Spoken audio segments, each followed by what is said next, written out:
Good afternoon, everybody, and welcome to Brainstorm Design 2019. This is our second big year for Brainstorm Design, and we are absolutely thrilled to be back in Singapore, combining the resources of two unique, iconic media titles, Fortune Magazine and Wallpaper. Our goal over the next few days is to highlight the growing role of design in shaping the world around us. We want to explore the nexus between design, business, technology, and public policy. And to that end, we've spent the last year assembling an extraordinary collection of speakers. These are people that come from all over the world. They have professional training and experience across the spectrum of design. Over the next 3 days, we're going to hear from classical designers.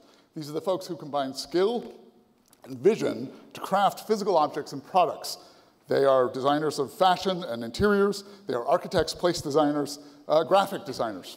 But we're also going to hear from commercial designers. These are the people who stress the importance of empathy, and they innovate by seeking deep insights into how users interact with products.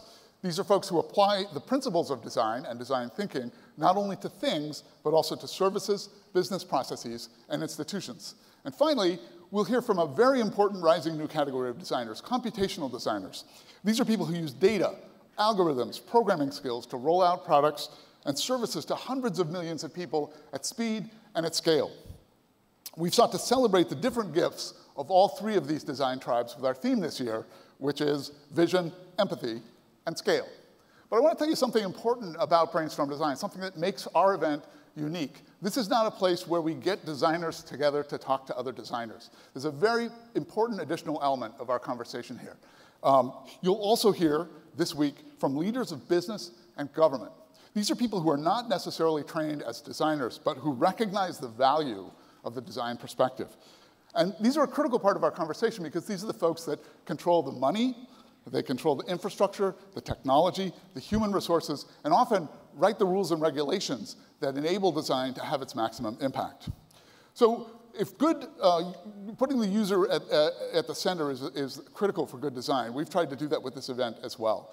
And so over the last year, we've made a concerted effort to reach out to all of our participants, members of the audience, and our speakers to find out what they liked and what they wanted more of. We heard some interesting things from them. The feedback that we got was extremely valuable.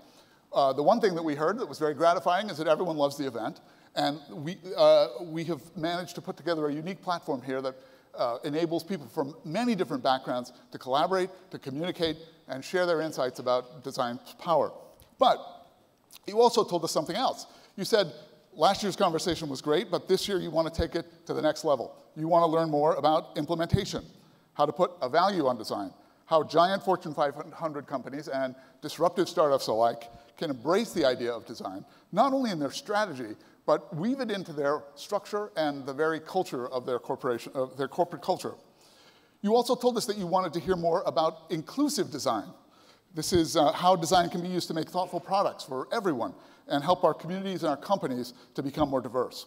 You told us you wanted to learn more about how design can protect the environment.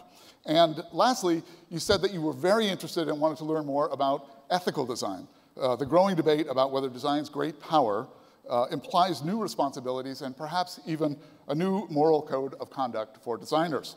And so we've tried to design this year's Brainstorm Design program to tackle all of those concerns and much, much more. I hope you'll like it.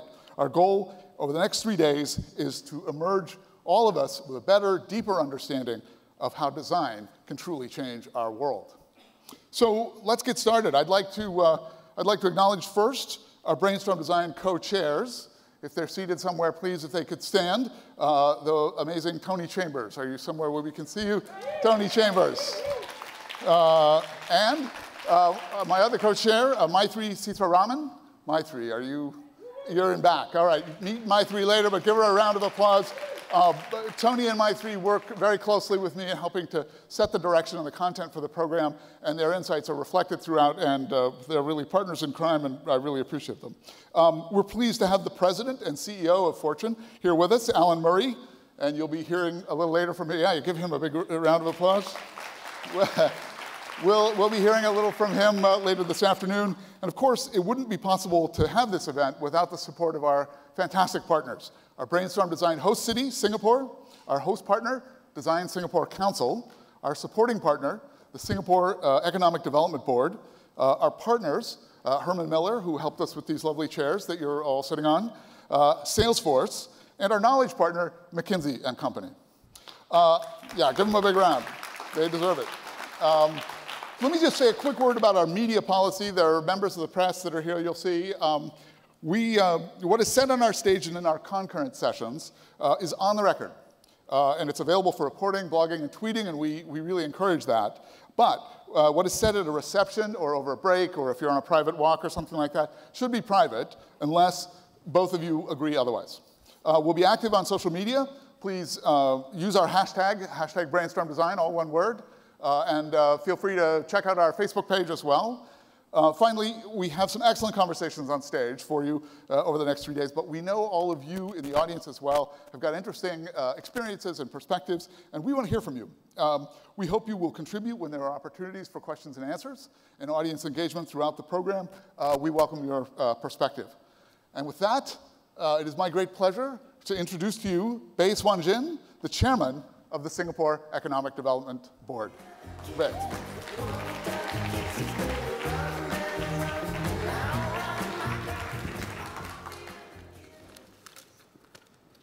Thank you, Clay.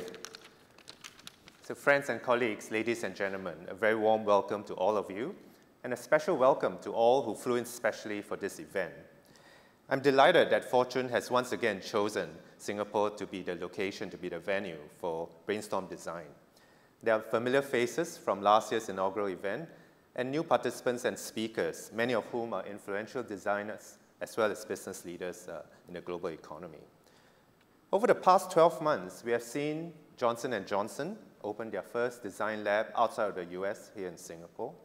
We have seen Dyson chosen Singapore to build and launch its electric cars. And we've worked with many more industry leaders from across different sectors to establish their innovation centers here in Singapore. So notwithstanding the uncertainties of the US-China trade talks or the fate of Brexit, the role of innovation to drive growth continues to take center stage for companies and indeed for countries. For Singapore in particular, the unmet needs of consumers, enterprises, and cities in Asia are generating enormous demand and opportunities for new businesses, new products, and new services. And this is enabling Singapore's shift to become an innovation-led economy. So aside from technology, design, and functions adjacent to design, such as marketing and consumer insights, are now critical enablers for business success. And in recognition of that, the Singapore government announced in November last year that the Design Singapore Council will join the family of agencies under the Ministry of Trade and Industry and the Economic Development Board. EDB has been working with Design Singapore Council for a number of years now to help businesses leverage design. So this move is timely. As outlined in our Design 2025 Master Plan, our goal is for Singapore to become an innovation-led economy, but also to become a livable city. And in doing so, we hope to be able to make a small but positive impact to the world around us, to the people who live in Singapore, but also to all the friends who are in the region around us. And we know that we have to do this with you. We want to do this with you, all of you who are in this room, who are the influential designers and business leaders. So given our small size and tumultuous history, Singapore is a country that was not meant to be, but our forefathers had the imagination and passion to push the boundaries of what could be possible. Our constraints will continue to drive us to make the impossible possible, and working in partnership with you, we hope to be able to make this difference to the world around us. So I wish you all a fruitful time over the next 3 days. Thank you very much.